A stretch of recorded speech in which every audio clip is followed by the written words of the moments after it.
మా మంచి ప్రభుత్వం పేరుతో జనం దగ్గరికి వెళ్తున్నారు తెలుగుదేశం పార్టీ ఎమ్మెల్యే.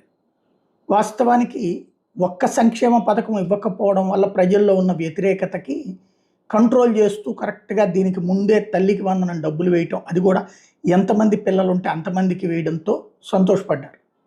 ఆల్రెడీ పెన్షన్లు పెంచేశారు కాబట్టి ఫస్ట్ ఇయర్‌లో పెన్షన్లు పెంచిన అమౌంటు, రెండో ఏడాదికి వచ్చేటప్పటికి తల్లికి వందనం డబ్బులు కొంత చేతిలో క్యాష్ రన్ అవ్వడంతో అసంతృప్తి కొంతమేర తగ్గింది.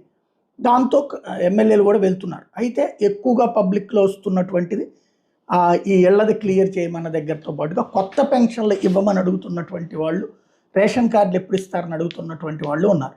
ఇదే కాకుండా మహిళలకి రూ. 1,500 అట్లాగే 50 ఏళ్ల వాళ్ళకే పెన్షన్ ఇస్తానన్నటువంటి కాన్సెప్టు. ఇవి ఒకటి. పోయిన పెన్షన్లు లేదంటే రాని పథకాల గురించి కొన్ని చోట్ల